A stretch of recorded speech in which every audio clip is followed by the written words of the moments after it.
ગુજરાતમાં આજથી થશે એસઆઈ પ્રક્રિયાનો પ્રારંભ. ઘરે જઈને કરાશે મતદારોનું વેરિફિકેશન. ગુજરાત સહિત દેશના 12 રાજ્યો અને કેન્દ્રશાસિત પ્રદેશોમાં આજથી મતદાર યાદીની ખાસ સઘન સુધારણી ઝુંબેશ એસઆઈની શરૂઆત થશે. આ પ્રક્રિયા અંતર્ગત ગુજરાતમાં 4 નવેમ્બરથી 50,963 બીએલઓ દ્વારા ઘરે જઈ મતદાર યાદીમાં સમાવિષ્ટ નામોની ચકાસણી કરવામાં આવશે. ડુપ્લિકેટ વોટર, મૃતક મતદારોના નામ યાદીમાંથી દૂર કરાશે.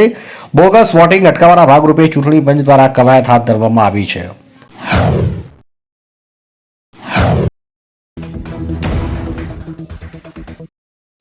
ગુજરાતમાં છેલ્લા 24 કલાકમાં 236 તાલુકામાં પડ્યો વરસાદ. સૌરાષ્ટ્રમાં જળબંબાકાર. ગુજરાતમાં છેલ્લા 24 કલાકમાં 236 તાલુકામાં વરસાદ નોંધાયો. રાજુલામાં સૌથી વધુ 8.5 ઇંચ વરસાદ પડ્યો. આ સાથે મહુવામાં 7.24 ઇંચ, ગળતેશ્વરમાં 5.55 ઇંચ, ઉનામાં 5.51 ઇંચ, લીલિયામાં 5.39, સાવરકુંડલામાં 4.88 ઇંચ, વડોદરામાં 4.8 ઇંચ, ખાંભા અને સૂત્રાપાડામાં 4.72 ઇંચ વરસાદ વરસ્યો. સૌરાષ્ટ્રના ઘણા વિસ્તારોમાં ભારે વરસાદને કારણે ખેડૂતોના પાકને નુકસાન પહોંચ્યું છે.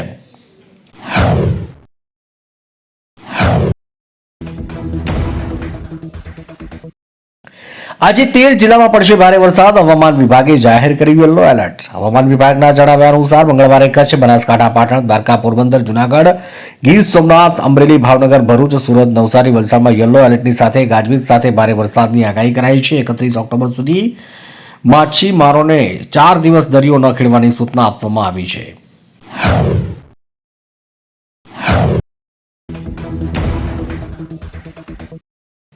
વીસ દિવસમાં વાળ પાછા ઉગશે. વૈજ્ઞાનિકોએ બનાવી જાદુઈ સિરમ. એક અભ્યાસ મુજબ તાઇવાનના વૈજ્ઞાનિકોએ એવું સિરમ બનાવ્યું છે જે 20 દિવસમાં વાળ ફરીથી ઉગાડી શકે છે. તેમણે કહ્યું, અમને જાણવા મળ્યું કે ત્વચાને ઈજા થયા પછી મેફ્રોફેજ ઝડપથી ડર્મલ એડિપોસ ટિશ્યુમાં ઘૂસી જાય છે, જ્યાં તેઓ સિરમ એમાઇલોઇડ A3 આધારિત લિપોલિસિસ દ્વારા એડિપોસાઇટ્સમાંથી ફ્રી ફેટી એસિડના રિલીઝને પ્રોત્સાહન આપે છે, જેનાથી વાળ ફરીથી ઉગે છે.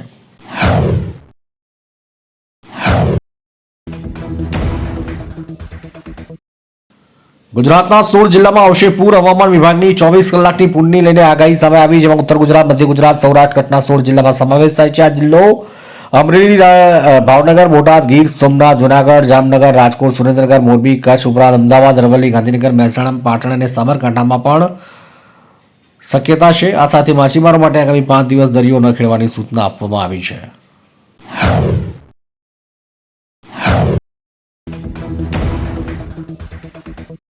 અમદાવાદ વડોદરા એક્સપ્રેસ હાઈવે પર સર્જાયો ટ્રિપલ અકસ્માત, 3 લોકોના મોત.